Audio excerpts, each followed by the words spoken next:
আচ্ছা বলো তো, বিশ্বের সবচেয়ে বড় অর্থনীতির দেশ কোনগুলো? না জানলে সমস্যা নেই, চলো আজকের জিডিপি অনুযায়ী শীর্ষ 5টি দেশ দেখে নেই। পঞ্চম স্থানে রয়েছে ভারত।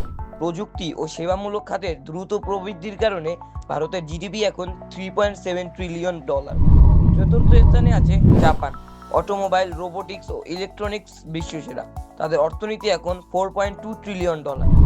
এখন জানবো তৃতীয় স্থানে থাকা দেশটি সম্পর্কে। তৃতীয় স্থানে আছে জার্মানি। ইউরোপের অর্থনৈতিক শক্তি, বিলাসবহুল গাড়ি থেকে শুরু করে অত্যাধুনিক প্রকৌশলী সবকিছুর জন্য বিখ্যাত। তাদের জিডিপি $4.5 ট্রিলিয়ন। দ্বিতীয় স্থানে আছে চীন। বিশাল উৎপাদন ও রপ্তানি খাতের কারণে চীনের অর্থনীতি দ্রুত এগোচ্ছে। আর শীর্ষ স্থানে অর্থাৎ 1 নম্বরে রয়েছে যুক্তরাষ্ট্র। $26.9 ট্রিলিয়ন জিডিপি নিয়ে অর্থনীতি, প্রযুক্তি ও উদ্ভাবনে এখনো সবার শীর্ষে রয়েছে তারা। এই 5টি দেশ বিশ্ব অর্থনীতিতে নেতৃত্ব দিচ্ছে। আপনার মতে ভবিষ্যতে কোন দেশ উপরে উঠতে পারে? কমেন্টে জানান। এতক্ষণ সাথে থাকার জন্য ধন্যবাদ।